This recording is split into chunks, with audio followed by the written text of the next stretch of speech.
Hi guys, I'm Jamal Stone. I'm Chantal Aids. We are on our way to Comic-Con 2014, our very own custom-made, donated by Chevy, Uber car with a Sonic the Hedgehog theme. Also, we have our superhero stuff, Batman shirts on. Chantal, are you excited? I'm uber excited. There's cosplayers, celebrities. Oh my God, Madame Tussauds, they have a little surprise. I can't wait to see it. Marvel's got some announcements.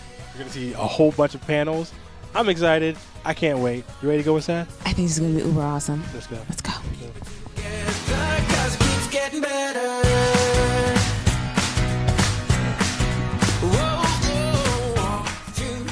Reality or competition shows, but I love King of the Nerds. Can you think of what could be that special ingredient that might Well, attract you somebody probably like would me? be able to tell me. I don't even know. You don't know? No. I think one of the things is I think there's comedy. There's a lot of comedy in it, and there's not a lot of comedy in reality competition shows. There's some, but not a lot. And that was one of our things from the get-go, was that we wanted comedy. And also because we don't want it to be Bachelor or, something where, or Survivor, where, and some of our guys worked on those shows. But we didn't want it to be mean. We didn't want it to be abusive. We didn't want to mock nerds. And so that's another part of it. There's no voting people out. When you go home because you lost the nerd off. And that's just the way it goes. I mean, you have to get rid of somebody. I mean, you can't all just live there forever. But at least this way, you don't have people getting together and saying you out. So that was a part of our idea too. That and being approximately gender equal. Because that was a funny thing, actually, when we started pitching it, Bobby and me, when we started pitching it originally, people's idea was that it would be all men. They just automatically assumed that it would be all guys in this house. Maybe because of Revenge of the Nerds, they thought, oh, so it's all these guys living in a house. And we would say, no. How boring would that be? Is all these guys living in a house? I mean, it was all right for a movie, but please. And no, so that was the other thing that we insisted on. We said relative gender equality in the makeup of the nerds, and also not be mean,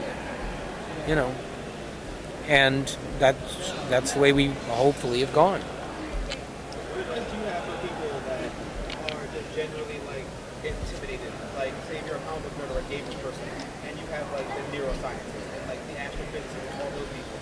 What do you feel about? Well, feel about something like that? About that? If they're in the house, they have a degree of confidence about themselves.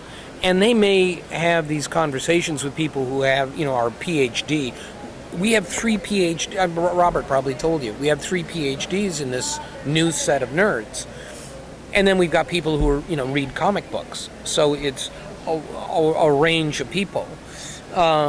And what winds up happening is the people who read comic books will frequently suddenly pull out this ability which no one dreamed they have. Maybe they have a musical ability that no one even considered. So when you do the nerd anthem, suddenly those people shine. And the people with PhDs are, statues, and they don't contribute anything to it. So it all depends on the challenge. The challenges are set up in a way that those people will have to step up or not step up. And sometimes the people who step up are not the ones you expect. So, maybe they can get some intimidation. There's a factor of that. But everybody knows that whatever happens this week, next week it's going to be something totally different. And you may shine because you're a scientist this week, but next week you're going to have to get into a cosplay outfit and perform, and you're not worth anything, so... Speaking of cosplay, are we going to see you in costume again? Oh yeah, I think so. That's my favorite part. Yeah. No, we're always looking for a reason to put me in drag. It's just irresistible. I mean, it started very innocently in the first season, and then it became, okay, well, It's a thing now. what are we going to do? Yeah. Top last year's costume. Huh? It's like, how do we top last year's costume? Which one? It's like, Oh, you mean the Lady Gaga one? that was first That was season. first season, That was the first season. that I like. Yeah, That's Lady one of my Gaga right was great. Lady Gaga was great. No, actually, we do some pretty spectacular ones this year that you haven't seen. Are they going to be any special guests?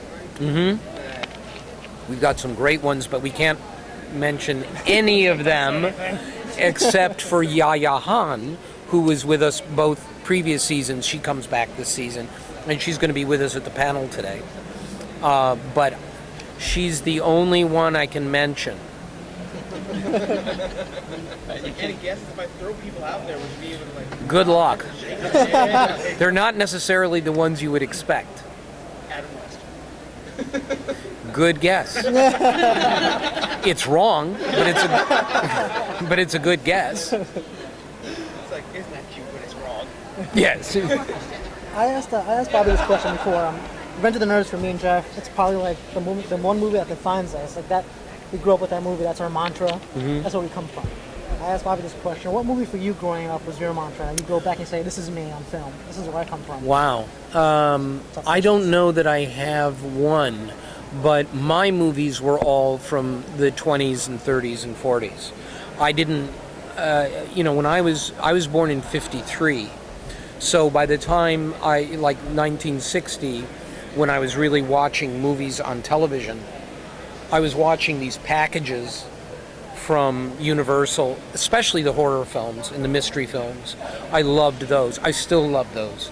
The Frankensteins, the Wolfman, Dracula. I love all those. I loved horror films. Those horror films.